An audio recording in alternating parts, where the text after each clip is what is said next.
Welcome to this new how-to. In this how-to, we're going to look at how you can use the airways in the Boeing 787. And the airways are, I would say, mainly useful for saving you a lot of time of programming the flight plan inside this nice aircraft. Earlier this week, I posted the same video for the Airbus A320. That one is a little bit different because that one currently has some issues where it can't use the airways. Well, you actually can't import them or configure them, I should say. But this one, it works. So let's go inside the aircraft, right? So the aircraft is already, I would say, almost ready, right? So iris alignment is still taking place. And you can see that it has currently loaded the world map flight plan. So let's first get rid of that. So I had to get rid of that, right? It's really easy. The easiest way to do that is by using the delete button and then simply removing everything. Unfortunately, there is no way, just like the A320, to delete the flight plan continuous or completely, I should say. So this, I would say, is kind of harsh work. So I need to do it because else you won't see how you can program and use the airways. Right, so don't forget that you need to press the execute button and don't use the erase button because the erase button actually does undo the change in this case. So erase does in this case mean undo, so keep that in mind. And you can see that in the flight plan there are already some items like direct, right? So those are the ones which are direct to a navigation or waypoint or navigation beacon. If you're using airways, and that's likely will be appearing soon on the page, I think it was on the first one. You can see that this is not direct, but has a different name. Normally it has the name of the airway, which you're going to use. So keep that in mind. And while we're deleting, right, so we're almost there. Not too much. You can see a lot of items in this list. So then go to the previous page. And here you can see an example, right? That's where they use an airway. But we're going to use different airways. So keep that in mind. I do think that you can delete multiple ones. Let me try that. No. And that's another thing I figured out is that if you delete, let's say, a route which contains an airway, then you need to delete it twice because else it will become a direct one, just like this one. Let's execute again. In some cases, the deletion does not work that well. You can see also here some weird messages that you can't delete it. But eventually, if you try it multiple times, you can still delete the route to the beacon without any issues. Looks like there's still some improvements required for the 787, but hey, that's what we all know. So don't forget to hit that execute button every time you delete something because else it won't work because it doesn't execute the change. And execute. Now you might wonder, hey, why don't you delete that move 6, which is a vectors one? Because that one is the standard terminal approach route, or likely it's more the it's likely is the standard terminal approach route, or it's the approach, could also be, because those are of the type vectors, and you can delete them, but we will leave them for now because it won't hurt.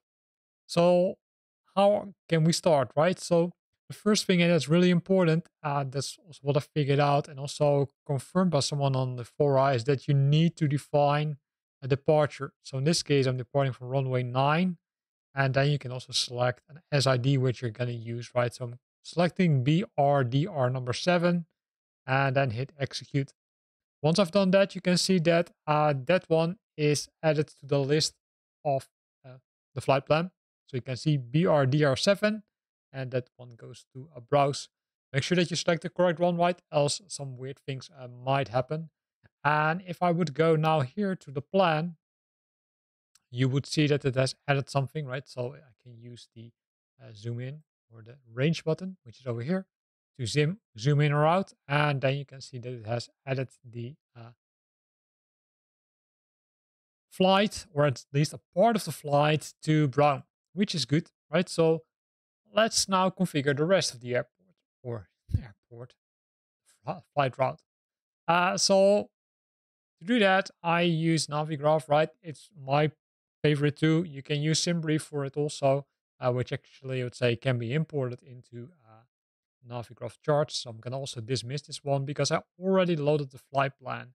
And if we look at the flight plan, and especially at the top of the flight plan, we can see multiple items, right? We can see runway 27, we can see Zulu Zulu, and then 0003, then IPL, then Juliet 18. And for the Juliet 18, you see 25, 21 behind it. But those are still the same airways. You will also be able to see that if I zoom into the map, right? So let me do that. Uh, you can see that this is all Juliet 18, then it will change to Juliet 50, etc. Now, if we zoom a little bit further, we can see that the uh, airway starts at IPL, right? So we first need to make sure that we're flying or instructing the aircraft to fly to IPL. So let's do that. So I'm going to zoom out again. And then I'm going to use the keypad over here to insert IPL.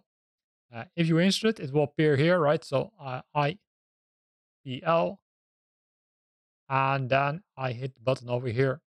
So this is normally right. So in this case, we'll ask for the type of beacon.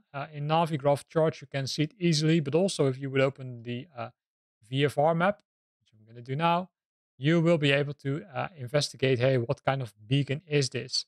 And you can do that by searching over here, right? So you can type in the name, IPL, and then it will say, okay, hey, these are the beacons which I find with the letters IPL, and you can see it's pretty long, so it's not always the easiest way. In my case, since I use Navigraph, I can do it another way because can see it on the images, right? So if I click on it, I can see here at the bottom that's a VORTAC, which is a navy beacon. So once I've done that, I can click execute, and then it's done. Now, again, if I'm zooming into this one, it says Juliet 18. So Juliet 18, I'm going to type it in.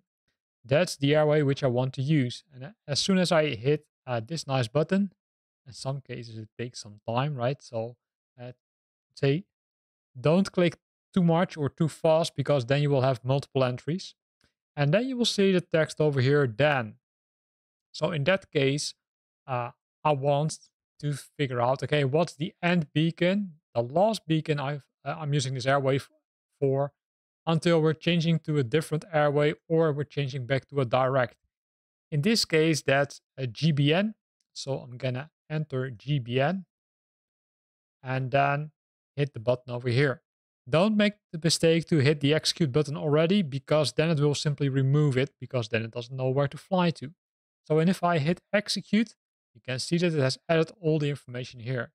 Now, the cool thing is that if I would look at the map, and I'm going to show it over here in the map. So let me show you. Let's zoom out a bit.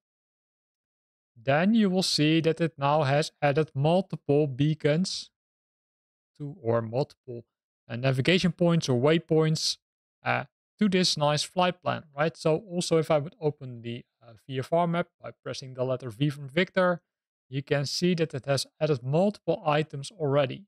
And that's really cool because then I don't need to, I would say, configure all those individual ones. I can simply configure the airway and then configure the end part of the airway, in this case GBN. Now, looking further at the list, right, I'm going to hit the VFR button or the VFR map again. I can see that the next one is Juliet 50, and I will simply repeat the same steps. Juliet 50, then I will hit the button over here. Then I will have a look at, okay, hey, until which endpoints do we follow Juliet 50? And that's, I would say, pretty lengthy. And you can see we're saving ourselves a lot of time by doing this. Zoom out a bit. This is Juliet 4. So then we need to take this one, right? Which is called SSO. Whoa. You make a typo, then simply hit the clear button and it will go one step back and then hit execute again. Now, if we would look at the VFR map again, you can see that it has added a new part of the route to this nice flight. And it's a relatively easy ride with only one entry. We are adding, I would say, a large portion of our flight already because we're almost there. Because the flight was from San Diego to Detroit, if I'm correctly. Uh, so that's really nice. So as is all right, then we're gonna look at the map again. We'll zoom out a bit because else it's a little bit hard to see. So we're at Juliet 4. Juliet 4. Enter it over here. Then give it some time. And Juliet 4 needs to be followed until India November Kilo, right? You can see it over here. India November Kilo. That's good. India November Kilo. Press it over here and then hit execute. And then we're almost done, right? Because you can see that the flight itself is now changing again to a direct route. And then you can always see it, right?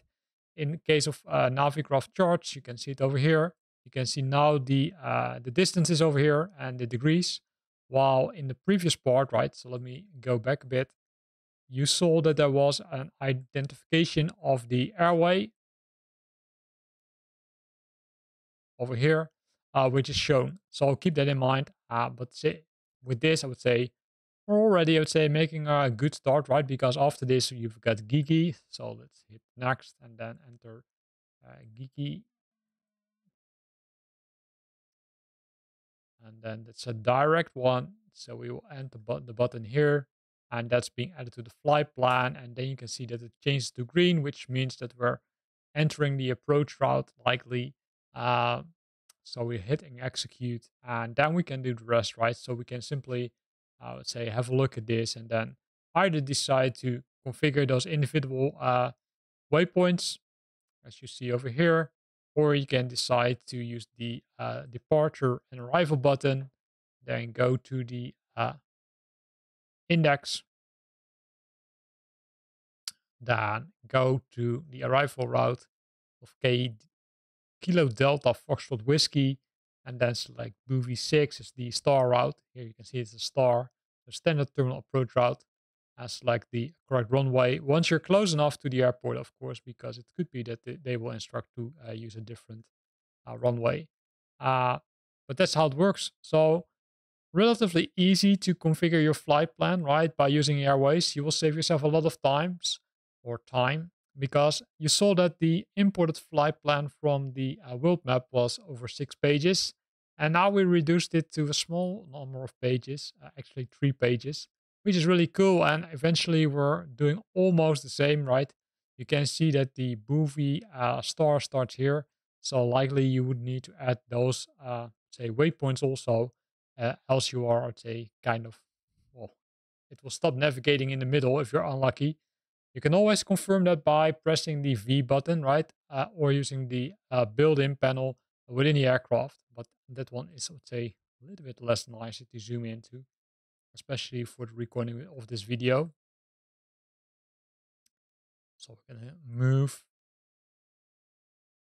over here and then you will see Geeky. And then you will see, in this case, it lost track, right? So it doesn't understand that it needs to fly from Geeky to Bovie. And that's because of the discontinuity. So let's also get rid of that.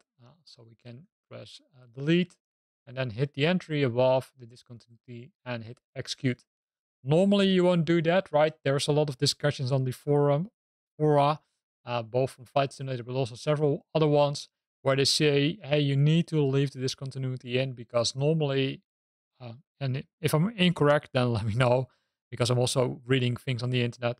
Is that you need to use the, I would say, heading mode instead of the navigation mode as soon as you say enter or are very close by standard terminal approach route. So here ends this video. In this video, we looked at how to use the airways to make your life a lot easier to configure your flight plan in the Boeing 787. We started with deleting the old flight plan, and then we started from scratch by adding an SID, right? A standard instrumental departure route, And then after that, we simply started putting in first the direct waypoints, but as soon as we could use the airways, we added the airways to the flight plan. Again, here ends this video. I hope you liked it. If you liked it, then consider to use the like button. If you got questions or comments, then feel free to post them in the comment box below. And if you got any other questions where you want me to discuss a specific topic or specific item of this aircraft, then please let me know by leaving a comment in the comment box below this video. If you want to stay up to date about new videos I'm posting, then make sure that you're subscribing to my channel. Thanks for watching and see you next time.